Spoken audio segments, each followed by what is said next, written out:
দর্শক বন্ধুরা, বড়দিনের সবাইকে শুভেচ্ছা। এক্সট্রা টাইম বাংলায় আপনাদের সবাইকে স্বাগত। এই ভিডিওতে আমরা দুটো বিষয় নিয়ে আলোচনা করব। ভারতীয় দলের এমন দুটো বিষয় নিয়ে আলোচনা করব যে দুটো বিষয় আপনাদের তাক লাগিয়ে দেবে। और ये धोनी की हुई जी गजब ग्रिप कैसे SRMB जैसे SRMB TMT बार की विन ग्रिप टेक्नोलॉजी सीमेंट के साथ बनाए मजबूत पकड़। Grip is important. প্রথম বিষয়টা আমি যখনই বলবো আমার মুখ থেকে কথাটা আপনারা চমকে যাবেন। সূত্র মারফত জানা যাচ্ছে বক্সিং ডে টেস্টে ওপেনিং করবেন রোহিত শর্মা। ভাবতে পারছেন, চলতি বর্ডার গাভাস্কার ট্রফিতে রোহিতের ব্যাটে রানের খরা। গত 3টে ইনিংসে রোহিত 2 অঙ্কের রানে পৌঁছতে পারেননি। রোহিত শর্মা মিডল অর্ডারে সাকসেসফুল নন, তার পা নড়ছে না, ব্যাটের কাছাকাছি বল যাচ্ছে না, তিনি নিজে স্ট্রাগল করছেন, সেটা বারবার করে বলছেন, স্বীকার করে নিচ্ছেন। সেই রোহিত ওপেনিং করবেন? হ্যাঁ, এমনটাই শোনা যাচ্ছে, সূত্র মারফত এমনটাই খবর পাওয়া যাচ্ছে। যশস্বী জয়সওয়ালের সঙ্গে ওপেনিং করবেন রোহিত শর্মা। কিন্তু তার কি ওপেনিং করার এই সিদ্ধান্তটা সঠিক? এটা কি টিম ম্যানেজমেন্ট সাধুবাদ জানাচ্ছে, নাকি রোহিত চান ওপেনিং করে একটা স্টেটমেন্ট দিতে নিজের দলকে এবং বিপক্ষ দলকে, যে না দেখো, আমি লিমিটেড ওভার্সের মতো টেস্ট ক্রিকেটেও বিদেশের মাটিতেও ওপেন করে দলকে এগিয়ে নিয়ে যেতে পারি। কিন্তু এখানে সবথেকে বড় প্রশ্ন হলো, রোহিত যদি ওপেনিং করেন তাহলে KL রাহুল কোথায় খেলবেন? চলতি বর্ডার গাভাস্কার ট্রফিতে KL রাহুলের পারফরমেন্স ঈর্ষণীয়। তাকে নিয়ে যত রকম মন্তব্য হয়েছে, KL রাহুল নিজের ব্যাটে সেই জবাবটা দিয়েছেন। চলতি সিরিজে সবচেয়ে যদি কেউ ইনফর্ম ব্যাটসম্যান থেকে থাকেন ভারতীয় দলের, সে হলেন KL রাহুল। শোনা যাচ্ছে রোহিত যদি ওপেনিং করেন তাহলে KL রাহুল যাবেন 3-এ। আর তাই প্রশ্ন আসতে স্বাভাবিক, শুভমান গিল কোথায় খেলবেন?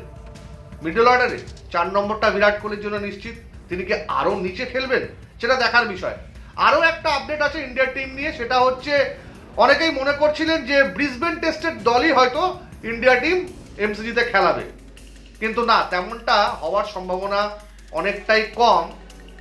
গতকাল প্র্যাকটিসের শেষে দীর্ঘক্ষণ পিচ ইন্সপেকশন করেছিলেন Rohit Sharma, Ajit Agarkar, coach Gautam Gambhir, vice captain Jasprit Bumrah, এবং যা শোনা যাচ্ছে সম্ভবত নীতিশ কুমার রেড্ডি ইনফর্ম ব্যাটে দারুণ পারফরমেন্স করেছেন। নীতিশ কুমার রেড্ডি তিনি হয়তো মেলবোর্ন টেস্টে দলের বাইরে থাকছেন, প্রথম একাদশের বাইরে থাকছেন, তার জায়গায় দলে ঢুকছেন ওয়াশিংটন সুন্দর।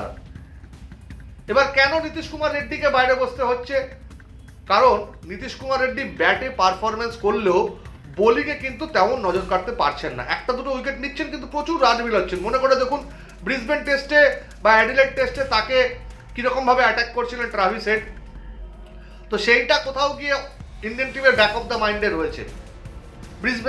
নীতিশ কুমার রেড্ডির মতোই ভালো ব্যাটিং করেন ওয়াশিংটন সুন্দর, বোলিংটা মাচ বেটার, কারণ রবিচন্দ্রন অশ্বিনকে তিনি রিপ্লেস করেছেন। ফলে এই জায়গায় দাঁড়িয়ে যদি ওয়াশিংটন সুন্দর রিপ্লেস করেন নীতিশ কুমার রেড্ডিকে, তাহলে ভারতীয় দলের খুব একটা ক্ষতি হবে না, বরঞ্চ লাভই হবে।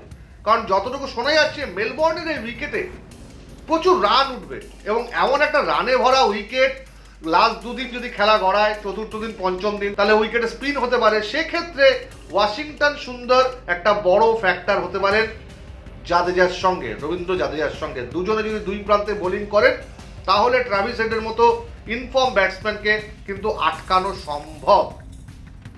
তবে দর্শক বন্ধুরা, এটাও জানাচ্ছি, এই ভিডিওতে আমরা যে যে খবর নিয়ে বা যে যে আপডেট নিয়ে আপনাদের সঙ্গে আলোচনা করলাম, এটা কিন্তু সবটাই সূত্র মারফত পাওয়া।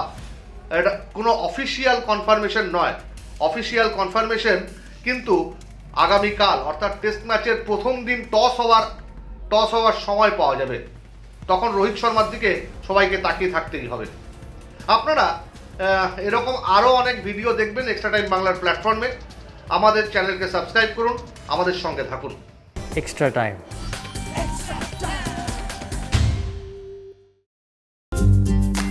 লেটেস্ট নিউজ আর এক্সক্লুসিভ ভিডিওর সঙ্গে আপডেট থাকতে এখনই সাবস্ক্রাইব করুন আমাদের ইউটিউব চ্যানেল। বেল আইকনে ক্লিক করতে ভুলবেন না যেন।